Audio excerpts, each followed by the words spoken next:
I think this experience is amazing. We have lots of cool championships, but I think playing in Doha obviously is the best one of the year. I'm impressed, honestly, here in Qatar, how serious the people, take padel.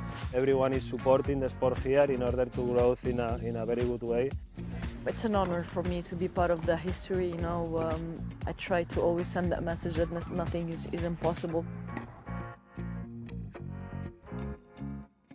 Hello, welcome to Qatar 365 with me, Adil Halim. On this episode, we take a swing at some racket sports. From tennis to paddle, we've got you covered.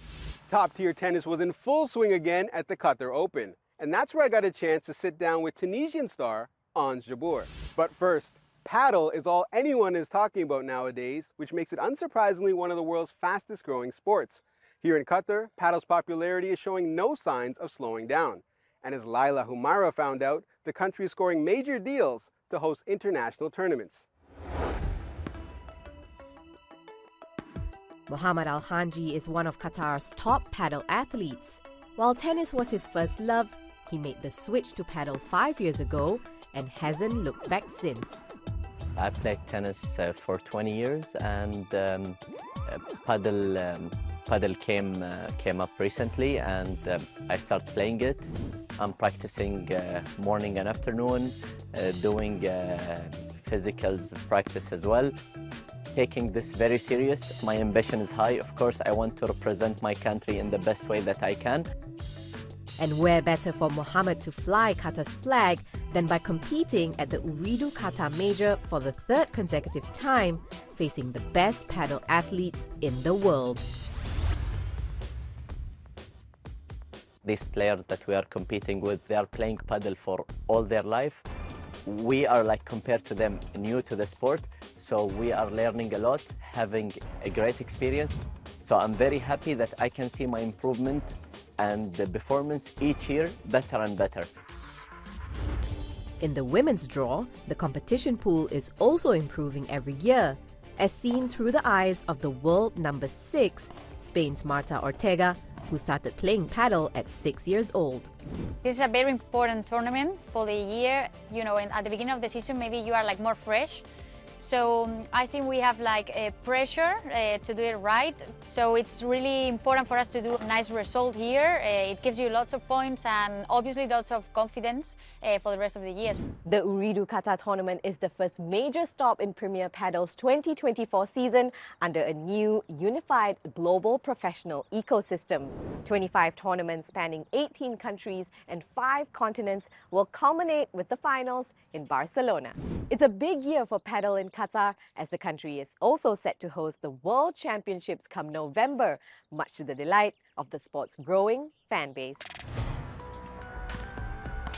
Padel now it's one of the important sports and everyone here in Doha, they love to play padel in different categories, kids, women's, all of community here in Qatar, they love padel, and we're trying, to do our best, to promote this game. That's also what Premier Paddle hopes this fresh competition format will do: get the sport exposed to a bigger audience and score more deals to take paddle to greater heights. I think the most important today is creating this big structure around the players and go slowly but surely and expand to more markets like in Asia, the USA, and in Africa. Then we should be having more tournaments coming. And we look forward to continuing doing this job and make it better and better. Here in Qatar, the craze over paddle is being fueled by more new facilities to cater to the growing demand. Whether it's for competitive play or for fun, Qatar Foundation recently opened 2 new paddle courts in Education City. You can choose to play outdoors within the grounds of Education City Golf Club or indoors at the Dome, both of which have been decked out by Adidas. The Dome is very dear to me, and it's because it has great 5 paddle courts and it's an indoor venue. Not only that, but because it dedicates a few hours for ladies only. This place is fully accessible by everyone. These new facilities not only provide the public with high-quality courts, world-class coaching is also available for those who want professional guidance. It's so important to give good quality, to make the people feel at home, to make the people feel comfortable when they come and play. And this is what we are trying to do. People are really enjoying the sport. They are pushing themselves a lot when it comes to competition. They really want to improve it, and they are taking it very, very seriously. And while padel is already giving legacy racket sports like tennis a run for its money, there's still a bit more of catching up to do. Of course, padel still has a long road ahead, to be compared to the industry of tennis. But I think, the industry of padel is taking the right decision. Premier Padel is one of the examples. And I think with time we will see that tennis and padel, start to get closer to each other. But if padel's meteoric rise in Qatar is any indication for the growth the sport is expected to see, the industry is headed for an all-round, smashing good time. I'm impressed, honestly, here in Qatar, how serious the people, take padel. Everyone is supporting the sport here in order to grow in a very good way.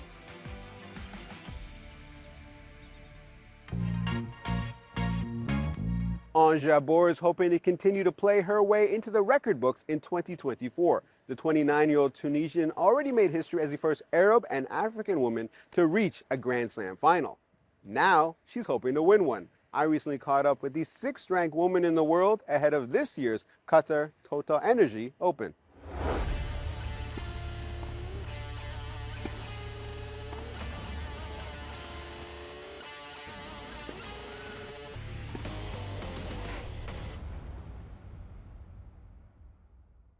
Ons, you're an inspiration to women and men in this region. What does it mean to be the first Arab to make a Grand Slam final?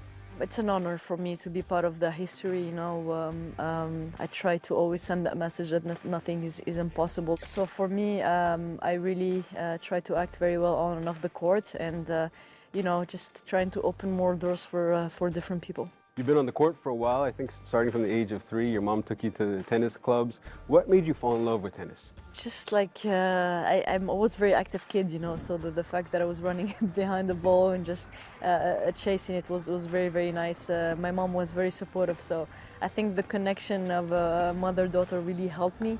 And for me, I just fell completely in love with the sport. And you're not done dreaming yet. What would it mean to win your first ever Grand Slam title? It would mean a lot to me. It's a childhood dream for me, for my family, and I feel now it's for a whole continent, so definitely would mean a lot and definitely will help me a lot. That's a lot of pressure. This is a competitive sport, but you're known as the Minister of Happiness. How do you keep that smile? I feel like smiling always could give great energy, and I'm always looking for a positive energy. So for me, if I can change somebody's day, that's amazing. So I'll always keep smiling, and hopefully good things will come my way. Now, you're one of the most outspoken players on the tour. You've obviously been affected by what happened in Gaza.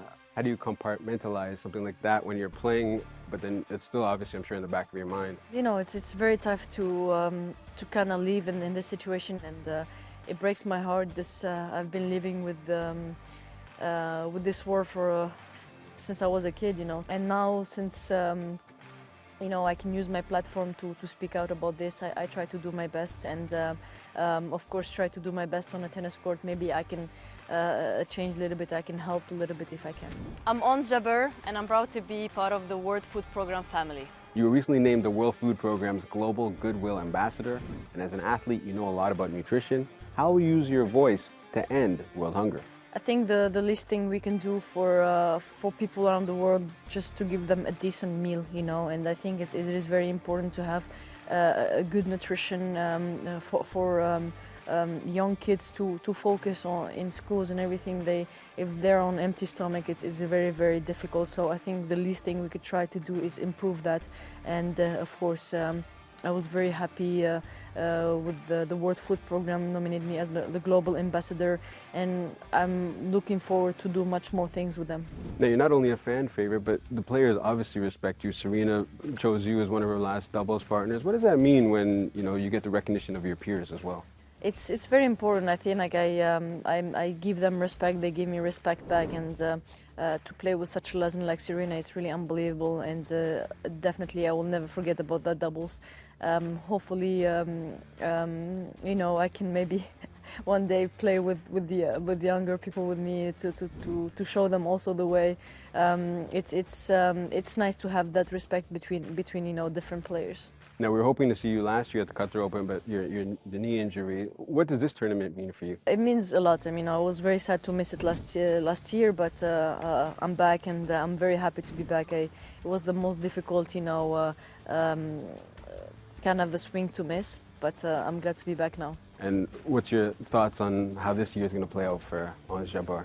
I'll try my best, just one match at a time. Hopefully we'll be ready to win some matches, and definitely waiting for the crowd to help me. Last question, what would be your message to young women and girls about the possibilities for them? The first thing I want to do is hear them out and hear the young girls, young boys to talk about whatever their dreams, and definitely hear their questions, and I'll definitely encourage them to always believe in their dreams, to be disciplined, to work hard, but work smart, to achieve their dreams. But I'm very curious to know how they are thinking, and from there I think it's easier to guide them.